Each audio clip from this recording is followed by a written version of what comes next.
বিধানসভা মুহূৰ্তৰ আটাইতকৈ গুৰুত্বপূৰ্ণ খবৰ লৈ চেষ্টা কৰিছো ৰাজ্যত কাৰ্যকৰী কৰা হল ইউসিসি আৰু এই ইউসিসি ইতিমধ্যে ৰাজ্যত কাৰ্যকৰী কৰা হৈছে ইউসিসি বলবৎ হোৱাৰ পিছতে ৰাজ্যৰ প্ৰতিটো বিষয়তে একত্ৰিতভাৱে এক হৈ এতিয়া আইন প্ৰণয়ন হ'ব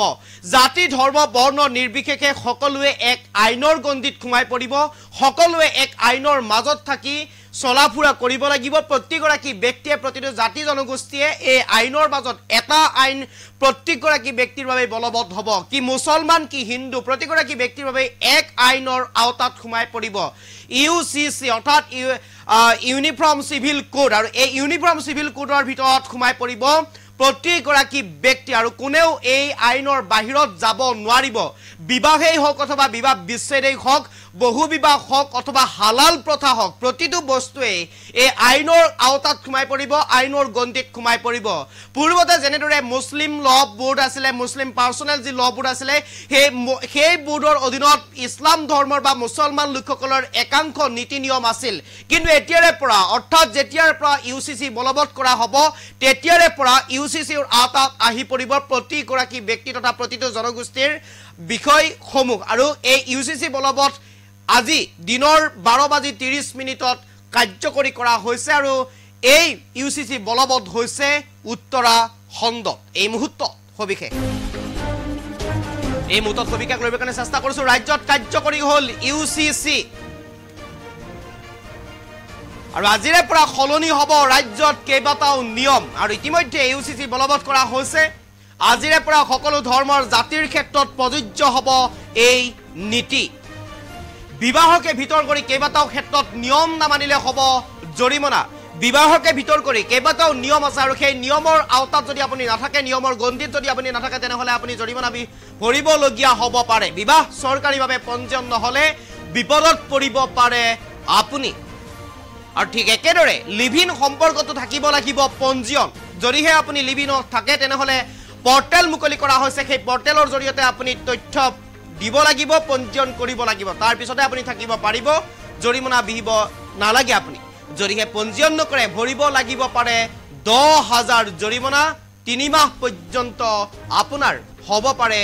জেল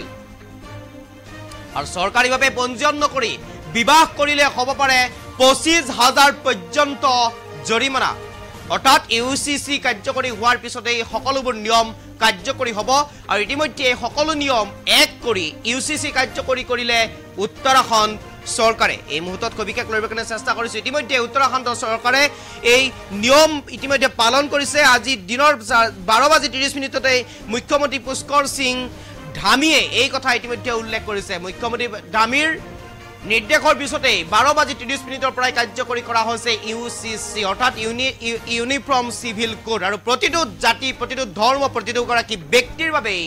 একে আইন কাৰ্যকৰী কৰা হ'ব একে আইন হ'ব কোনো এই ইউসিসিৰ আওতাত কোনো যাব নোৱাৰিব কোনেও এই ইউসিসিৰ বাহিৰত যাই কাম কৰিব নোৱাৰিব অথবা আপুনি বিবাহ কৰিব নোৱাৰিব বিবাহ বিচ্ছেদ কৰিব নোৱাৰিব বিবাহ বিচ্ছেদ কৰিলে অথবা বিবাহ কৰিলে চৰকাৰীভাৱে পঞ্জীয়ন কৰিব লাগিব ইউসিসিৰ আওতাত থাকি আপুনি সেই সকলো নীতি নিয়ম পালন কৰিব লাগিব যদিহে আপুনি ইউসিসিৰ আওতাৰ গণ্ডিৰ বাহিৰত যায় তেনেহলে আপুনি জৰিমনা ভৰিবলগীয়া হ'ব পাৰে আপুনি জেল পৰ্যন্ত আপোনাৰ হ'ব পাৰে আৰু ইতিমধ্যে উল্লেখ কৰিছো বাল্য বিবাহ বহু বিবাহ প্ৰথাত নিষেধাজ্ঞা আৰোপ কৰা হ'ব এই ইউসিসিৰ কাৰ্যকৰী হোৱাৰ পিছতে আৰু ইতিমধ্যে এই আইন প্ৰণয়নৰ সকলো আনুষ্ঠানিকতা ইতিমধ্যে সম্পূৰ্ণ হৈছে উত্তৰাখণ্ড চৰকাৰে পুষ্কৰ সিং ধামীয়ে সচিবালয়ত পৰ্টেল মুকলি কৰি ৰাজ্যত আনুষ্ঠানিকভাৱে সম নাগৰিক সংহিতা প্ৰণয়ন কৰিবলৈ আগবাঢ়িছে আৰু আজিৰ দিনটোত এনেদৰে এতিয়া উত্তৰাখণ্ড চৰকাৰৰ বাবে এক ঐতিহাসিক দিন হৈ ৰ'ব কিয়নো আজিৰ দিনটোতে এক বিশেষ পৰ্টেল মুকলি কৰি ইউসিসি অৰ্থাৎ ইউনিফৰ্ম সিভিল কোড চৰকাৰে কাৰ্যকৰী কৰিছে তাৰ লগে লগে এতিয়া অন্য ৰাজ্যসমূহৰ মাজতো এই প্ৰশ্ন উত্থাপন হৈছে অন্য ৰাজ্যসমূহৰ ভিতৰত ইউসিসি বলবৎ হ'ব নেকি বা অসমতো বলবৎ হ'ব নেকি ইউসিসি অসমৰ মুখ্যমন্ত্ৰী হিমন্ত বিশ্ব শৰ্মাই এই সন্দৰ্ভত আজিৰ দিনটোত ইতিমধ্যে মন্তব্য কৰিছে অসমৰ লগতে আৰু অন্য ৰাজ্যসমূহত ভাৰতবৰ্ষৰ অন্য ৰাজ্যসমূহত ইউসিসি বলবৎ কৰা হ'ব নেকি বা ইউসিসিৰ আওতাত আহিব নেকি ৰাজ্যৰ আইন প্ৰণয়ন বা মুছলমান যি পাৰ্সনেল ল বোৰ্ড আছিলে মুছলমানসকলৰ ক্ষেত্ৰত সেই আইনৰ আওতাত আহিছিলে বিভিন্ন বিষয়